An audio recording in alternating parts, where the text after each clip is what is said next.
Hello and welcome. Thank you for joining us today on this episode of Sharing the Light here at the Sunshine Cathedral in Fort Lauderdale, Florida. Our discussion today is going to be joined by the Reverend Dr. Durrell Watkins, who's the senior pastor of the Sunshine Cathedral, the Reverend Cindy Lippert, and Candace Gee. Our topic for this session will focus on, is there a science to prayer? So stay tuned for this exciting and wonderful discussion by these three wonderful individuals. Is there a science to prayer? All right, so is there a science to prayer? Like that just sounds, we hear about Christian science and divine science and religious science and spiritual science and the science of mind and like all of these spiritual science. But science, the scientific method is, it's a process. You have this hypothesis and then you develop a theory and then you try to disprove the theory, and then if you can't, then or if you can't disprove the hypothesis, it becomes your theory, and then other people can make that same experiment, and if it's valid, we'll come up with the same results. And so that's science. But spirituality, isn't spirituality lighting candles and burning incense and hoping for the best and calling on the ancestors and eating a special cookie and the magic water and so and still sometimes the answer is no. So what is this? What is there a science to prayer? Because we hear about all these spiritual sciences. Is that just all BS, or is there a science to prayer? And if so, how does that work? What does that mean? What's that about? We were talking about that this morning. Yeah. Just this morning you were, okay. Yeah, oddly enough. I think there is a science to prayer, and I think that as it can be measured, just like we know with meditation, it can be measured, that it does reduce your heart rate, it improves your overall well-being in your body by first doing it to your calming your mind. I think the same is true of prayer, because prayer is changing our mind. It's not trying to change God's mind? Never. Please, please, please, God, I know you were just waiting, you were ignoring me, or maybe even out to get me, but please, if you can be bothered, don't flick me off the planet like a booger, but please, please, please be kind and generous, or at least merciful. Forget kind, just don't be terribly mean to me, blah, blah, blah. I grew up with that prayer. Yeah. I mean, we fancied it up. I am not worthy so much as to gather the crumbs from beneath thy table, and all of that sort of thing. Lord have mercy, Christ have mercy, Lord have mercy. And never really felt great, and I never really seemed to get a lot of changes in my life. Or this is a great one, and you prayed this one 10 at a time. Pray for us sinners now. And you pray the Lord's Prayer once, the Hail Mary 10 times. Pray for us sinners now. So, so this prayer of beating yourself up and hoping against hope, even though you really kind of seem to believe the deck is stacked against you, blah, blah. That's not prayer. So you're trying to change God's mind to at least this one time be better than God is usually predisposed to be. That's not prayer? That's insanity. That's insanity! That is insanity. So prayer is changing my mind, my consciousness. Sure. To line up with the truth, God. And we were talking about this morning. Talk about that. I'm going to be Oprah. Oprah just steps over everyone when they're talking. Yes. I'm Oprah. So you look like Oprah. I look like Oprah. I see the resemblance. She and I both go up and down on the scale. You said truth. Yes. And when I hear that in your voice, I see it with a capital T. Yes. Can a thing be true when the fact is 100% different? Like the fact is maybe I have this scary diagnosis, or everyone hates me, or I'm struggling with depression, or the diets won't work, blah, blah, blah. Maybe that's the fact. Can there be a truth better than my fact? Yes. And the cool thing about that is, and I heard this from one of the great Unity ministers, Richard Billings, face the facts. And we know facts change.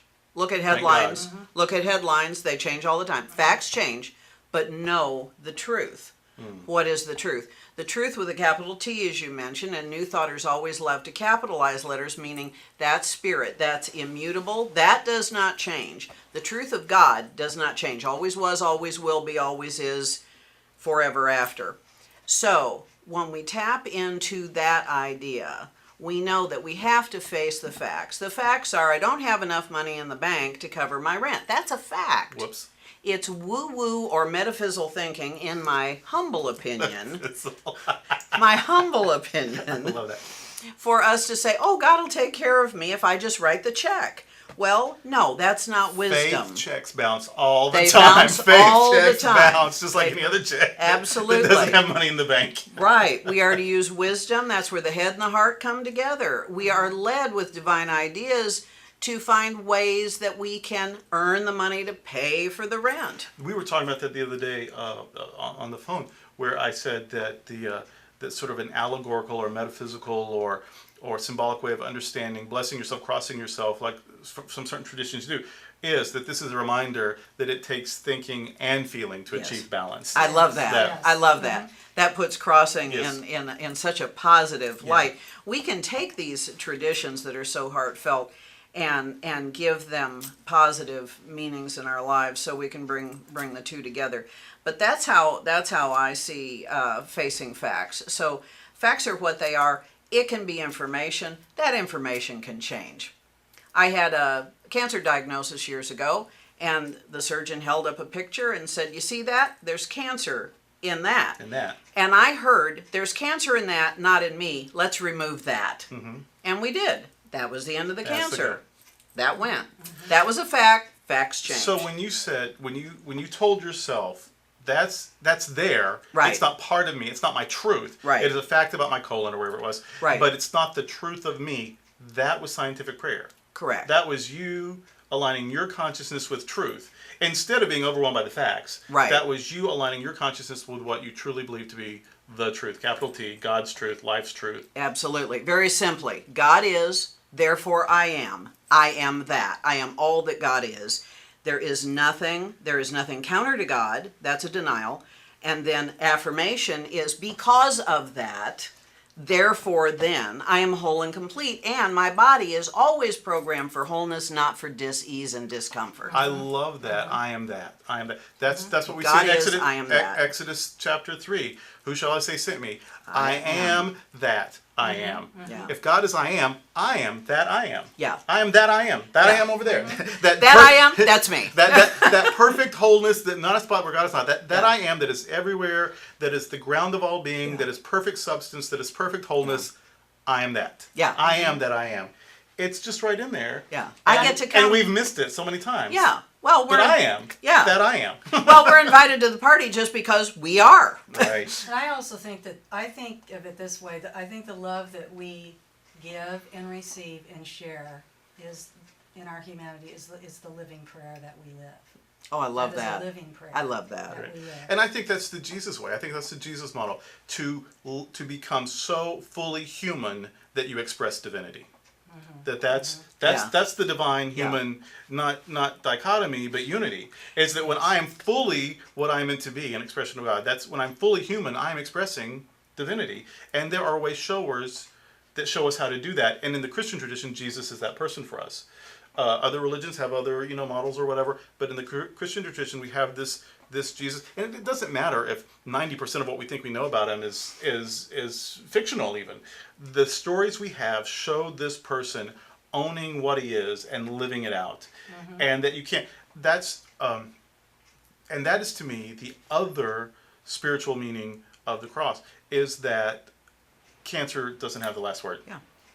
Well said. That poverty doesn't have the last word. That addiction doesn't have the last word. Right. That HIV doesn't have the last word. That you can experience a fact, but the fact is not the truth of you. Crucifixion was a horrible, brutal fact, and that's not the end of the Jesus story. That's not the end of the Jesus movement. And so that's what resurrection is to know there's a truth beyond this fact. And scientific prayer then, or affirmative prayer, is to remember your truth and align yourself with that truth and affirm that truth. Now, I affirmed it, and then I had doubts 10 minutes later. Now what? Do I just reaffirm it? Yes. Yeah? Yeah. 70 times 70. 7. Well said. Right. All right. Last thoughts on, and you actually gave the formula, if there's a formula, of recognizing the allness, recognizing because it is all, I am that, therefore denying that there could be anything else that is true, Right. affirming then, because there's nothing else true, I deserve and am now willing to accept this good, and so of course I'm grateful, and I allow it to be, I release it, I let go and let God. That's That's the prayer scientific method, isn't it? It is. And that step of denial before affirmation is so important, because we think of denial as denying the truth, and it's not. We're denying access or power. It's like I think of Little Shop of the Horrors, just feed me. Okay, cancer only has one agenda, and that is to feed itself even at the expense of its host. It only has one agenda. Me too. Okay, so negative. Just feed me, Phoebe. You understand? I don't care about y'all. Just feed me. You understand? So then when we have a lot of negative critical stuff from our childhood that is not the truth of who we are, we cut power by saying that is not the truth of me. We just cut that off, because if you cut off the supply line, you quit feeding it, it has to wither and die. Mm-hmm. What is that saying? There are lies, damn lies, and facts. And so that fact is not the truth of me. Right. That fact is not the truth of me. So that is the science of prayer, is to know that there is an omnipresence. Because it is omnipresent, it can't possibly exclude me. Right. That's right. And so knowing that it can't exclude me, that I deny that there's any other power. Correct. So I get to affirm what is good. I'm grateful for that, obviously, and that gratitude opens the door for me to experience the truth that I have affirmed, and so I let it be. That's the science of prayer, huh? Yep. Yeah. Well said. Well, then there you have it. There is a science of prayer. 3 out of 3 metaphysicians agree. So there you have it. There is a science of prayer. Thank you for joining us again for Sharing the Light. Thank you for joining us for another great episode of Sharing the Light. Tell your friends about this online ministry, and when you're in Southeast Florida, make sure you worship with us on a Sunday at the 9 a.m. to 10:30 a.m. service. And now for a final word from our senior pastor, the Reverend Dr. Durrell Watkins. Email me at Durrell@sunshinecathedral.net if you have a religious question, or if you'd like to subscribe to our daily devotional magazine, Spirit and Truth. We'll send it anywhere in the United States for an annual donation of any size. You can also email us prayer requests, or you can make donations on our website, www.sunshinecathedral.org. You'll also want to check out our great performing arts series, religious education classes, conferences, and other exciting activities. For now, we wish you many blessings on your spiritual journey.